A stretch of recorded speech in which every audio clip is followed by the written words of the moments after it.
Guys, so paano ba natin malaman kung okay pa yung motor ng ating spin dryer? So para malaman natin ito, gamit tayo ng multi-tester. So naisip ko na ito sa ohms. So pag dikitan lang po natin test probe para malaman natin kung functional ang ating tester. So yan, okay na. So ito yung ating motor. So may tatlong wire to.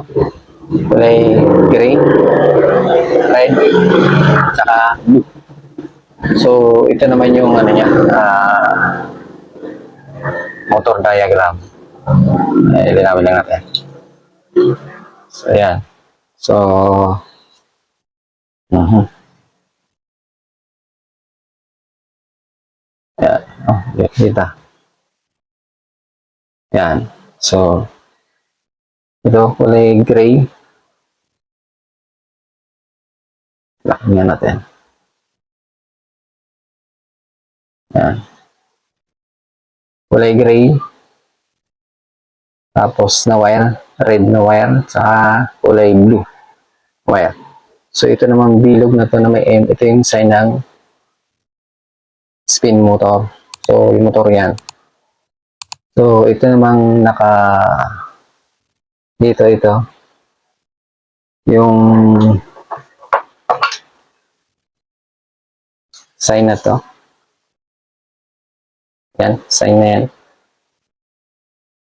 Dito yung sign ng capacitor. Okay? So dito tayo magkukunik mamay ng capacitor. So itong kulay gray na wire, ito yung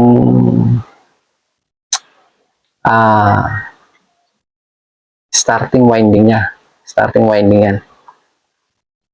So ito namang kulay red na wire, ito naman yung running winding. So ibig sabihin yung kulay blue, ito yung common winding niya. So yan. So para natin malaman to na spin motor kung gumagana o okay pa, test natin yung winding niya. So una natin gagawin, check natin yung winding ng common saka running. Pangalawa, common saka starting. Pangatlo ay yung running saka starting winding. So check natin to.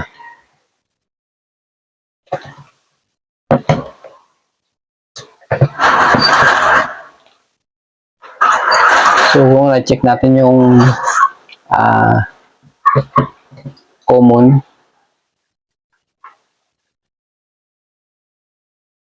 saka itong running, common wire yung common winding dito sa kulay blue, running winding naman sa kulay red. So check natin.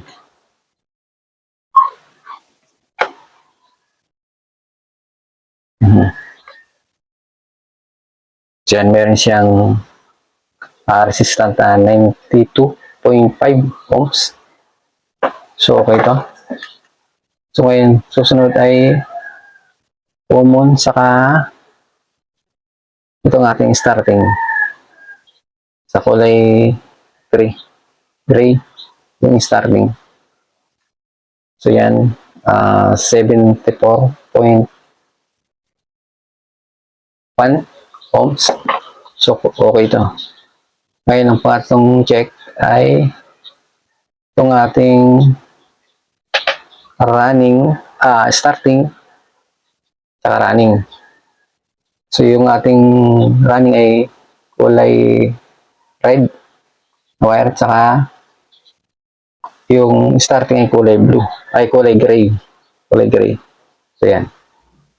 So meron siyang reading na meron siyang resistant na 165.9. So okay ang ating motor.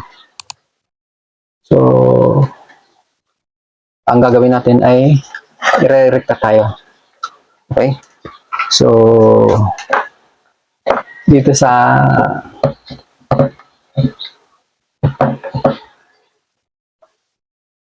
kulay gray, yung running, starting sa kulay red, yung running. Dito natin i-connect yung capacitor. Okay?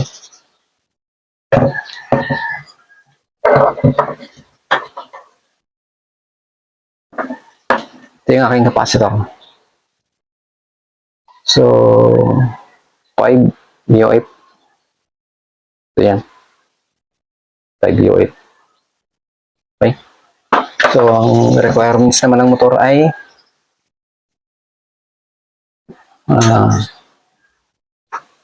4.5 UF. So, wala naman pong problema yan. Okay. So, kapitan na natin yung yung starting sa running ng capacitor.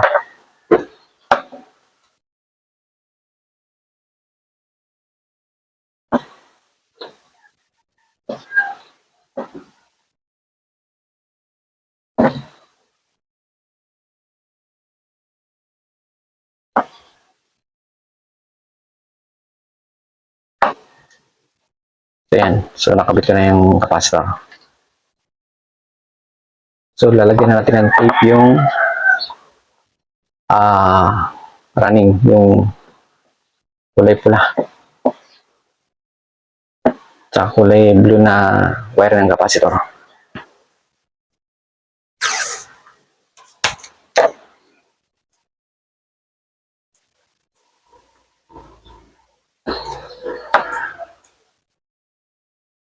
Yan.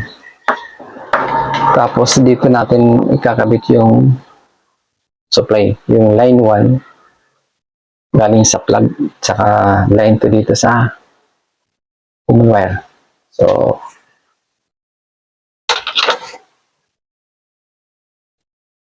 ang ating wire. So, yung itim, kabit na natin dito sa line 1. Okay? Dito sa starting winding. Okay?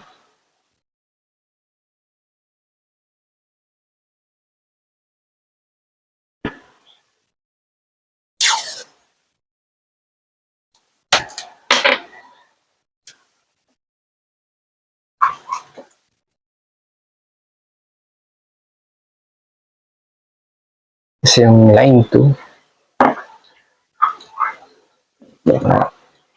yung line 2, dito natin i-connect sa common wire na kulay blue.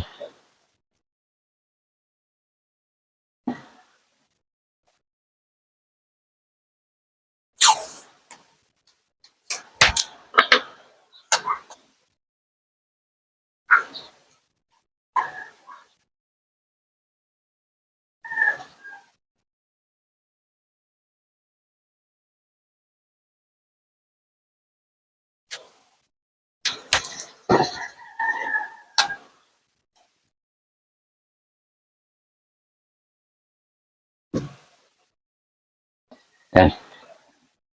Okay na. Dito lang natin. Yung line 1, ginawa nating supply, kulay itim, galing dito sa plug. So, ito yun. Pumasok dito sa starting, tsaka capacitor. So, papunta yan sa motor. So, tapos yung ating line 2, pumasok naman dito sa kulay blue sa common wire papuntang motor. So, okay. Then, ang ating kulay pula na running. So, dito nakakonik yung ating capacitor. So, okay na. So, patatakboy natin ito para malaman nyo na good pa yung ating motor. So, ayos ko lang.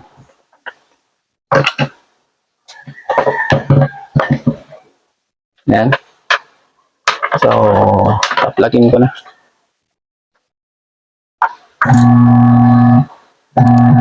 So, yan. Gumana na siya. So, yan. So, ganun lang ka dali mag-troubleshoot ng motor kung okay pa o hindi na. Para madali natin malaman na okay, gagamit tayo ng tester. So, gagamit lang tayo ng tester. Kung wala kayo, siyempre, mag-provide kayo. Kasi kung wala kayong tester, hindi nyo makikita yung resistance kung ilan ng reading niya. Pwede rin naman rekta na walang tester, kaya lang mas mahirap yan. So, mas maganda, gamit tayo ng tester. Yan ang pinaka maganda. So, paki-subscribe na lang po ng aking channel para update po kayo sa bagong upload na video. Maraming salamat po and God bless sa inyo. Thank you po.